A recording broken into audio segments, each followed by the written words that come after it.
आनंद दुबे जी, सचिन आनंद मुंबई से सवाल पूछ रहे हैं। समाजवादी पार्टी और विपक्ष के मुताबिक क्या योगी सरकार ने ऐसा कोई भी काम किया है कि वो योगी जी की तारीफ कर सके?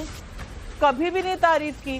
तो ये एक्सपेक्ट करना कि आप महाकुंभ के व्यवस्था की तारीफ करेंगे, इसके लिए तो कोई सांस रोक कर नहीं बैठा था। प्रिंस पांडे का लंगुलई मिजोरम से सवाल है। मिजोरम में भी हम देखे जा रहे हैं।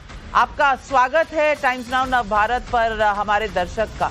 महाकुंभ पर अखिलेश जी के पास अच्छा मौका था कि वो सनातन के इस आयोजन की कमी निकालने की जगह इन कमियों को दूर करने में सरकार का साथ दें, लेकिन वो चूक गए। राजनीति क्या सनातन प्रेम से बड़ी है? सवाल का जवाब तो आना चाहिए ना आनंद दुबे जी। नविका जी नमस्ते। देखिए, महाकुंभ 144 साल के बाद जो आया है, ये किसी पॉलिटिकल पार्टी का महाकुंभ नहीं है, किसी राजनीतिक दल का महाकुंभ नहीं है।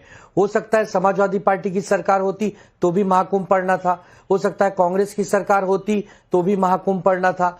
तो ये जो भ्रमित किया जा रहा है कि भैया ये बीजेपी का महाकुंभ है, ऐसा कुछ नहीं है। ये 140 करोड़ देशवासियों का महाकुंभ है, ये भारत के सनातनियों का महाकुंभ है। इसमें न कोई पार्टी इन्वॉल्व है, न कोई राजनीतिक दल इन्वॉल्व है, न कोई धर्म इन्वॉल्व है। ये जिसको श्रद्धा है वो जाइए। आप कोई और भी धर्म मानते हो और आपको लगता है कि गंगा मैया आपकी मां समान है, आप डुबकी लगाइए, पावन हो जाइए, तो यहां प्रश्न है ही नहीं। यहां प्रश्न है कि अगर सरकार को ये पता है कि 144 साल के बाद ये महाकुंभ हो रहा है, इसमें 40-50 करोड़ लोग आने वाले हैं, तो कुछ व्यवस्थाएं और अच्छी हो सकती थी। जैसे हम लोग जब टीवी पर देख रहे हैं, वीडियो देख रहे हैं कि बहुत भीड़ है, बहुत ट्रैफिक है, एयरलाइंस के दाम बहुत बढ़ गए हैं, एक वीआईपी है, एक नॉन है, तो इन सब चीजों को अगर और अच्छे से आपने किया होता तो शायद विपक्ष को बोलने का इतना अवसर ही नहीं मिलता। हम तो विपक्ष को भी कहेंगे कि भैया आप लोग भी डुबकी लगाओ। मैं तो नविका जी 2 बार हो आया हूं और भी एक बार जाने की इच्छा है। तो ये किसी अच्छा, तो आप 2 बार गए थे तो पानी गंदा दिखा था? का महाकुंभ है ही नहीं। 2 बार गए थे आनंद दुबे जी, तो पानी गंदा दिखा था? नहीं, मुझे तो बिल्कुल नहीं। अरे नहीं, बिल्कुल नहीं दिखा भाई। मैं तो अपनी माँ के गोद में गया था। मेरी माँ गंदी कैसे हो सकती है? मेरी माँ बहुत अच्छी निर्मल है। मैंने 2 बार डुबकी, 4 बार डुबकी लगाई, फिर एक बार मैं जाऊंगा। आपके दोस्त बोल रहे नहीं है कि माँ गंदी कैसे हो सकती है। मैं पूछना चाहती हूँ, भाटी जी आप गए थे, आपने डुबकी लगाई? डुबकी लगाई कि नहीं भाटी जी? मेरे तो गांव से गंगा होकर जाती है। नहीं, गांव से गंगा जाती है, मेरे खेत की गंगा जल से सिंचाई होती है, मेरी भैंस भी गंगा प्रयागराज में है। हम तो गंगा के किनारे बसते जाती है हैं, त्रिवेणी तो मुझे कहीं जाने की जरूरत नहीं है। अच्छा, आपको जरूरत नहीं है, तो घर बैठे बैठे कूड़ा करकट सब नजर आ गया आपको। और उसमें जो पानी, क्या आपने कहा, आपने जानवरों का काटने का पानी। सुधांशु त्रिवेदी जी, जो गए हैं उनको पानी गंदा नहीं नजर आया, जो नहीं गए हैं उनको गंद ही गंद नजर आया। अब इस पर आप क्या कहेंगे सुधांशु जी? अब तो जवाब देने का समय आ गया। देखिए, हमारे जितने सम्मानित विरोध वाले हैं, एक तो मैं विनम्रता से कहूंगा भाई साहब, आप 3 लोग हैं, मैं एक राजनीतिक दल से हूं, फिर भी आपस में आप दूसरे के प्रति इतनी ईर्ष्या भाव क्यों है कि सबको एक दूसरे का टीम भावना में काम ही नहीं करना है, यहां एक में लड़ना है। अब मैं फैक्ट्स रखना चाहता हूं, क्योंकि आप लोगों ने फैक्ट रखने से परहेज किया है। भाटी जी ने कहा बहुत गंदा पानी है, बहुत प्रदूषण है, तो 45 करोड़ लोग स्नान कर चुके हैं, तो 1% लोगों को तो बीमार होना चाहिए था। तो 45 लाख लोग तो बीमार होने चाहिए थे ना भाटी जी। अगर 45 लाख लोग बीमार हो गए होते या हॉस्पिटलाइज हो गए होते तो इस देश में हाहाकार मच जाता।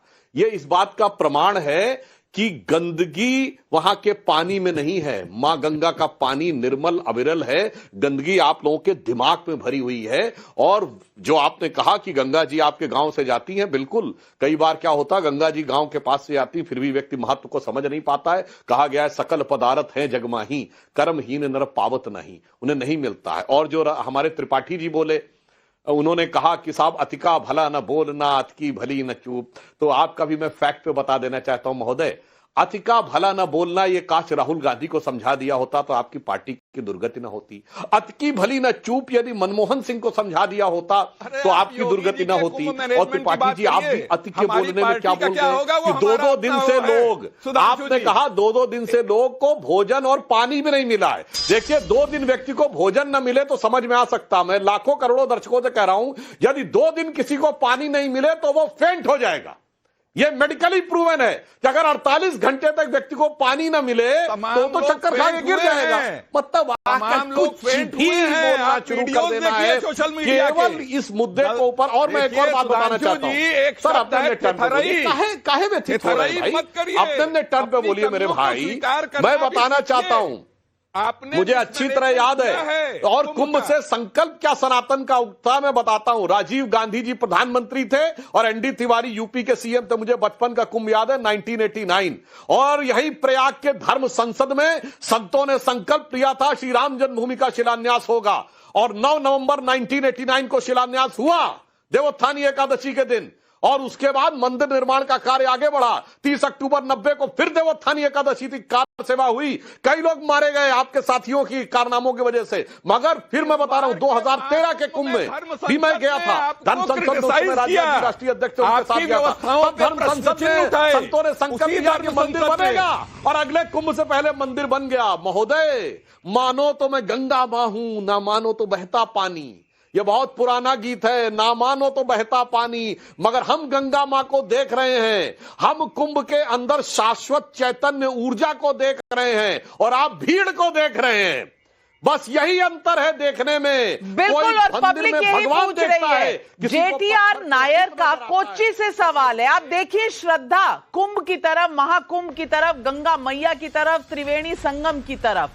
नायर साहब कोच्चि से पूछ रहे हैं, समाजवादी पार्टी के नेता केवल आरोप लगाते हैं, कुछ लोगों को वहां सेवा करने के लिए भेज क्यों नहीं देते। राजीव रंजन का पटना से सवाल है, महाकुंभ की व्यवस्था में अगर कोई खामी है तो क्या विपक्ष का दायित्व सिर्फ कमी निकालने का है, या बेहतर प्लान बनाकर सरकार को बताएं किसने रोका है।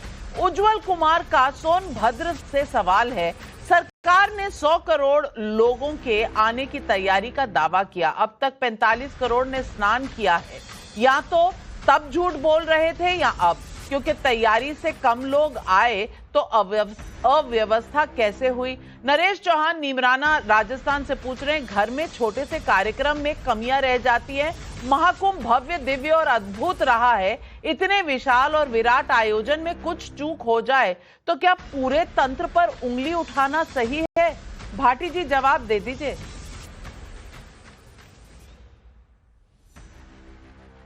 योगी सरकार के पापों को छिपाने के लिए कैसे कैसे कुतर्क ढूंढ के मेरे भाई सुधांशु त्रिवेदी जी को लाने पड़ रहे हैं, और अपनी प्रतिभा का दुरुपयोग करना पड़ रहा है। प्रतिभाशाली व्यक्ति हैं, बड़े तार्किक व्यक्ति हैं, तरह तरह के तर्क जुटा लेंगे, लेकिन कुतर्क गले नहीं उतरते। अगर पानी गंदा है तो हमें सूची दो कितने लोग बीमार हुए, और अपराध जो अव्यवस्था रही है, जो व्यवस्था में कमियां रही हैं, उन्हें इसलिए भूल जाओ कि हमने मंदिर बना दिया अयोध्या में।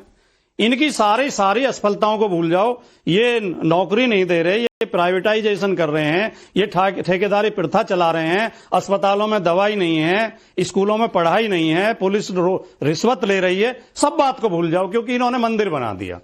ये कौन से कुतर्क हैं।